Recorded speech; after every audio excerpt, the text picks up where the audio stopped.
Assalamualaikum warahmatullahi wabarakatuh. Selamat sore teman-teman. Waalaikumsalam. Selamat sore, Kak. Bagaimana kabarnya? Kok mukanya agak lemes semua ya? Alhamdulillah baik. Capek Kak, banyak tugas tadi.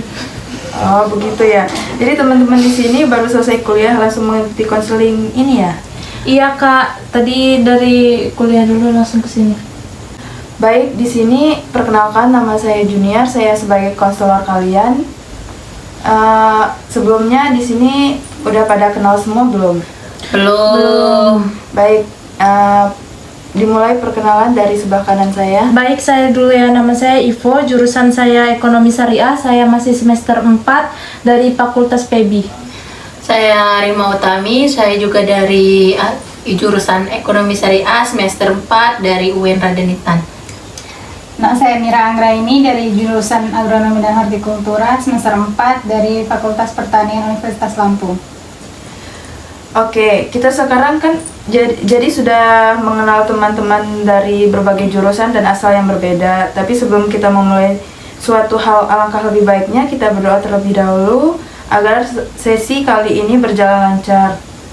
Baik, berdoa sesuai kepercayaan masing-masing, berdoa dimulai.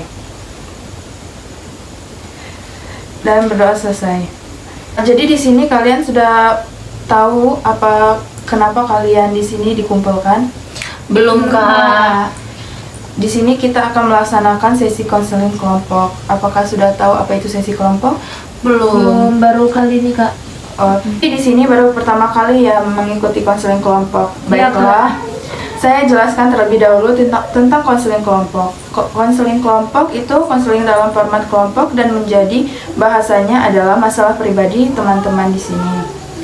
Masalah sosial, karir, ataupun belajar. Tujuan dari konseling kelompok adalah untuk membantu kita mencari jalan keluar tentang masalah yang kita alami dan sharing mengenai masalah kita ataupun memasukkan pendapat dari orang lain dan sekitarnya nanti bisa sesuai dengan permasalahan yang sedang dihadapi. Selain itu kita juga dapat melatih berbicara di depan umum ataupun orang yang tidak kita kenal.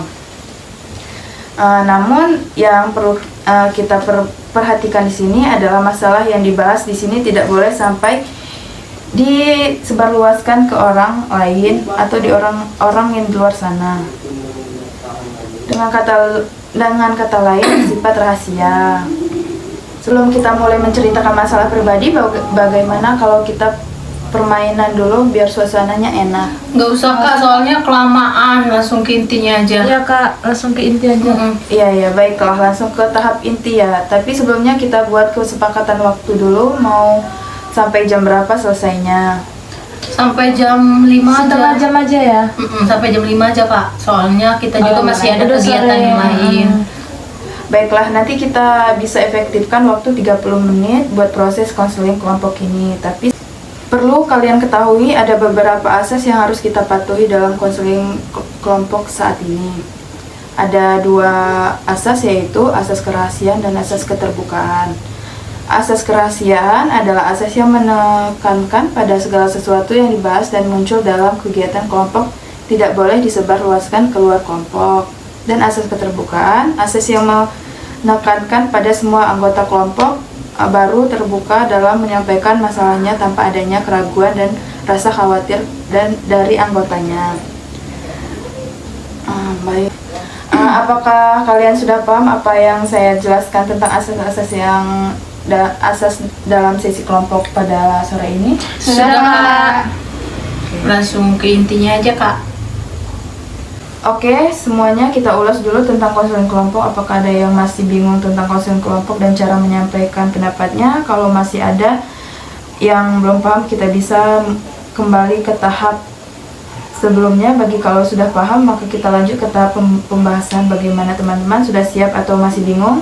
Siap paham Kak, langsung ke topik aja Kak. Baiklah, coba dari sebelah kanan saya yang menceritakan masalah terlebih dahulu, lalu nanti bergiliran teman-temannya menceritakan masalahnya satu persatu.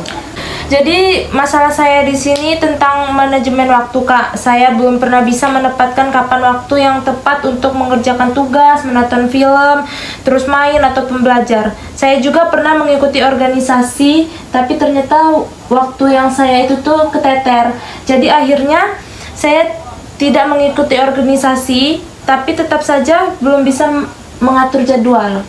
Jadi bagaimana, Kak? Jadi masalah dari Ipo adalah belum bisa memanajemen waktu dengan baik.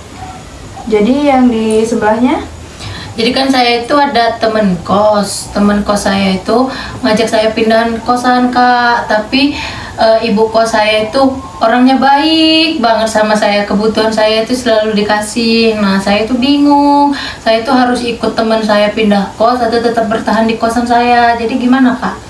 oh jadi Rima merasa bingung mengenai tetap bertahan di kos lama atau ikut pindah kos dengan Iya. sahabatnya. Oh, selanjutnya, Kalau masalah saya sendiri, Kak, yaitu berkaitan dengan ekonomi. Nah, sebentar lagi kan saya harus bayar uang PPL, tapi saya malu minta pada orang tua. Nah, saya pengennya di umur segini itu udah bisa ngasih uang ke orang tua, bukan malah minta, dan hidup mandiri juga, tapi ternyata masih saja meminta dari orang tua, Kak. jadi masalah dari Kak Mira sendiri ingin membiayai hidupnya sendiri, terutama PPL, dan bisa memberikan sedikit uang ke orang tua sehingga bisa tidak tergantung, jadi Hidup mandiri gitu ya. Iya, Kak. Yang akan dibahas di sini adalah masalah yang membutuhkan pemecahan segera, sehingga nanti kita voting saja masalah siapa yang akan dibahas.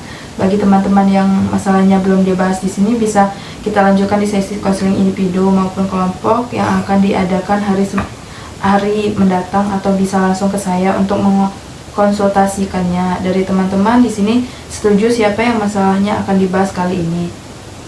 Ya, masalah Mbak Ipo aja, Kak. Soalnya kan dia belum bisa memanage waktu antara rutinitasnya sama tugas-tugasnya. Kak, boleh, Kak? Bisa diceritakan terlebih dahulu detail tentang tidak bisa memanage waktu seperti apa?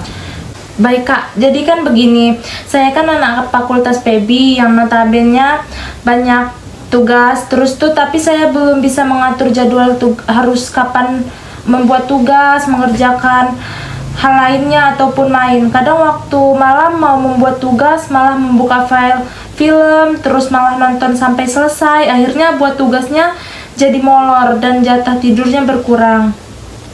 Jadi bagaimana, Kak? Nanti teman-teman boleh menanyakan tentang penyebab atau usaha dari Mbak Ipo mengenai masalah tersebut, tetapi harus diingat untuk mengacukan tangan terlebih dahulu. Saya mau bertanya dahulu pada Mbak Ipo, frekuensi atau antara membuat tugas sama main-mainnya lebih mendominasi mana? Ya, niatnya kan mau buka laptop tuh, Kak, untuk membuat tugas, tapi akhirnya buka file untuk musik, foto, atau film. Jadi dia lebih banyak mainnya daripada buat tugasnya. Emang udah pernah menjadwalkan sebelumnya? Sudah, saya buat jadwal dan tempelkan semacam note gitu di laptop, tapi ya begitulah. Pernah mendengarkan masukan dari orang lain nggak? Pernah kok, tapi belum terlalu membantu. Berapa persen ingin mengubah kebiasaan tersebut? Ingin mengubahnya jadi 80%. Jadi dari 50% itu ingin mengubahnya menjadi 80%, jadi menambah 30% gitu. Jadi pernah buat perjanjian sama diri sendiri nggak kalau harus berkomitmen sama diri sendiri harus menyelesaikan tugas tepat waktu? Kalau itu sih belum pernah, Kak. Setelah teman-teman bertanya, sekarang waktunya untuk memberikan saran masukan untuk Mbak Ipo mengenai penyelesaian masalahnya. Menurut saya ya, coba mbaknya mulai sekarang untuk lebih bisa mengatur waktu, menempatkan diri. Kalau diberi masukan dari orang lain, jangan cuma dicuekin aja gitu, Kak. Ya, jadi coba sekarang Mbak bisa menyimpulkan masukan-masukan dari orang lain, mulai bisa mendengarkan mungkin. Jadi coba sekarang Mbak Ipo menyimpulkan dari semua saran dan pertanyaan teman-teman terkait dengan masalah Mbak yang Mbak alami sekarang.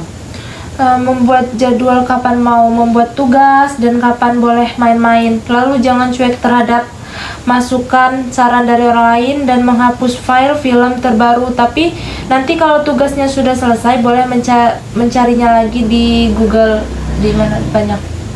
Bagus sekali kesimpulan dari Mbak Ipo. Saya yakin kalau Mbak Ipo bisa mempraktekkan hal tersebut, maka permasalahan mengenai belum dapat memanajemen waktu dengan baik pasti bisa teratasi.